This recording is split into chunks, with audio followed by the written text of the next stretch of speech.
Assalamualaikum warahmatullahi wabarakatuh. Kembali lagi bersama saya Maulana Malik, founder Glenary Percetakan. UKM paling keren di kelas bisa. Teman-teman, mulai usaha boleh dari kecil, tapi impian harus besar. Itulah salah satu motivasi kita untuk terus belajar. Teman-teman, kita sudah menyelesaikan 3 kaidah dalam menjadi besar dan terus bertumbuh. Yang pertama yaitu tugas business owner, yang kedua kuasa sistem, dan yang ketiga kuasa pemilik bisnis. Nah teman-teman, apa kolerasi dari semua itu ya? Video ini sengaja kita buat agar kita bisa belajar step by step, dimana ketika kita mengetahui apa itu tugas business owner, kita bisa melakukan pekerjaan kita sebagai business owner dengan baik. Terus yang kedua, kuasa sistem. Kita setelah memiliki usaha itu bagaimana supaya dia bisa memiliki sebuah sistem sehingga usahanya tidak lepas. Terus kuasa pemilik bisnis. Ada kita sudah memiliki usaha ya teman-teman, tapi ternyata usaha itu semakin membesar semakin tidak kita kuasain. Ternyata poin-poinnya sudah kita jelaskan di 5 kaidah yang telah kita bagikan di video sebelumnya. Nah teman-teman, kita lanjut untuk membahas tentang korelasi dari 3 ini ya teman-teman. Nah teman-teman, tugas business owner ya sudah kita jelaskan di video di atas ya teman-teman. Itu kita kalau tahu tugas kita bekerja juga lebih bagus ya. Dimana kita legalitas itu, kita sebagai UMKM jangan malas untuk mengurus legalitas karena banyak cerita ketika kita sudah besar ternyata legalitas nggak beres, akhirnya jatuh. Terus yang kedua, kita finansial, walaupun kita bukannya mengerjakan, kita juga harus mengerti tentang finansial. Contohnya kemarin kan kalau dikorelasikan dengan kuasa sistem, ternyata fondasi kuasa sistem yang pertama adalah finansial.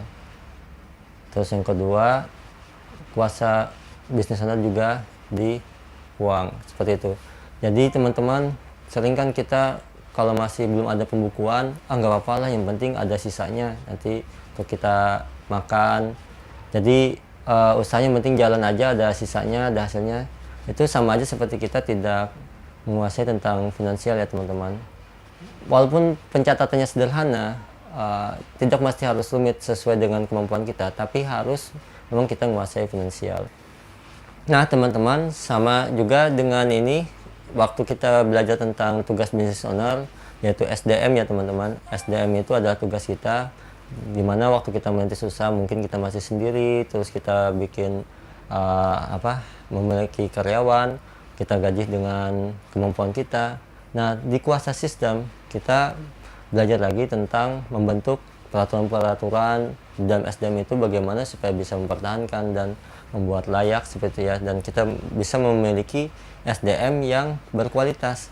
Dan itu juga berhubungan dengan kuasa pemilik bisnis nanti ya teman-teman, karena di SDM itu ada di riset itu kita butuh tim untuk membantu kita meriset, dan juga berhubungan dengan uang misalkan, karena di uang kan kita harus memantau keluar masuknya uang. Dengan SDM yang jujur, SDM yang punya attitude, yang punya integritas, kita juga dimudahkan di situ di kuasa pemilik bisnisnya.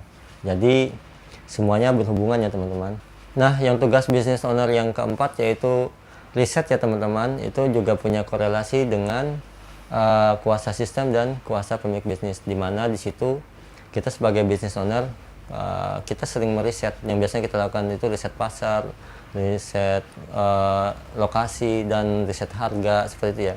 Di kuasa sistem, riset itu juga ada riset untuk finansial, untuk rasio-rasionya, ada riset untuk promotion, riset SDM bagaimana, seperti generasi Z itu kan punya kebiasaan yang berbeda-beda, bagaimana kita menyesuaikan, dan juga riset di beberapa yang harus kita riset, dan itu harus dilakukan secara terus-menerus supaya perusahaan kita bertumbuh, karena pembaharuan itu adalah salah satu cara untuk kita bertumbuh.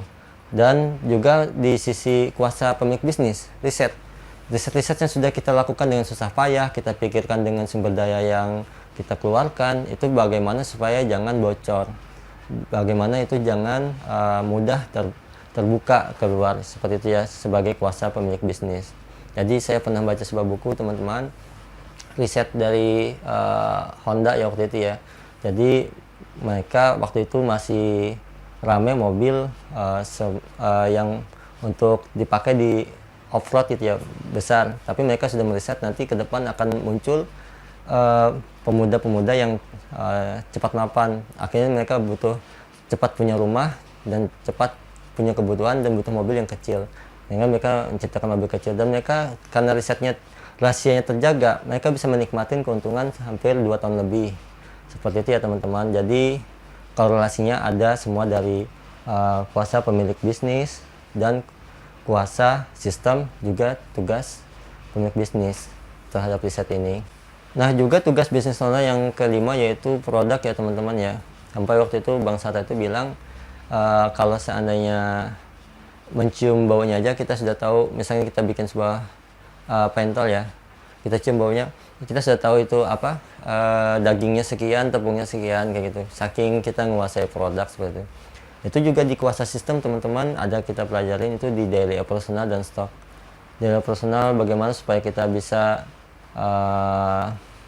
pekerjaannya itu sustainable ya untuk menciptakan produk tadi, juga mempertahankan quality ya di kuasa pemilik bisnis, karena kita UMKM memang kalau sendiri masih mudah teman-teman, kita sendiri yang menciptakan quality kan, memastikan quality bukan ciptakan quality tapi memastikan kualitas tadi. Tapi ketika kita sudah semakin membesar kita memang butuh kuasa sistem, yaitu bagaimana kita bisa menciptakan produk yang berkualitas, yaitu kita perhatikan daily operationalnya dan juga stok ya.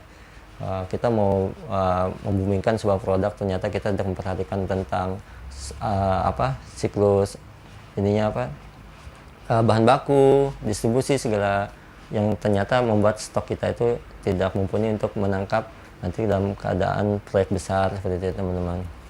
Ya teman-teman, intinya di tiga ilmu ini kita korelasikan dan kita pelajari secara pelan-pelan ya teman-teman. Karena ada sebuah pepatah mengatakan seperti ini, ilmu itu seperti air. Jadi dia tuh mengalir ke tempat yang lebih rendah seperti itu teman-teman. Jadi ilmu itu datang kepada orang yang tidak sombong. Jadi kalau sombong itu kan sifatnya tinggi. Jadi kita harus menghilangkan kesombongan sehingga kita mau belajar, sehingga ilmu itu bisa mengalir nanti ke tempat kita. Nah teman-teman, makanya kita salah satu motivator bisnis di Indonesia yang sangat terkenal yaitu Om Bob Sudino yang mengatakan untuk jadi pengusaha goblok aja ya. Jadi maksudnya itu supaya kita tuh menghilangkan kesombongan kita dan kita mau belajar dengan banyak orang seperti itu. Jadi teman-teman, saya pernah dapat motivasi dari Pak Suhu Marketing, Pak Agus Firan Hamas. Beliau bilang cukup 10% ilmu, 20% motivasi, dan 70% praktek ugal-ugalan. Jadi yang paling penting itu adalah motivasi dan prakteknya teman-teman. Kita sudah dapatkan ilmu, kita praktekkan. Dan kami belajar sama guru kami, Coach Fahmi, Dr. Coach Fahmi. Ini beliau adalah yang sangat menginspirasi. Beliau menanamkan di otak-otak murid beliau yaitu bermimpilah mimpi yang besar. Anak muda, bermimpilah yang besar untuk masa depanmu. Jadi usaha boleh kita rintis dari kecil ya teman-teman, tapi mimpi kita harus untuk menjadi pengusaha. Demikian video dari kami, semoga bermanfaat untuk kawan-kawan UMKM Palangkaraya. Nantikan video-video kami berikutnya. Apabila ada mau request materi lain, boleh komen di YouTube ini ya. Semoga bermanfaat. Wassalamualaikum warahmatullahi wabarakatuh. UKM Palangkaraya kelas bisa.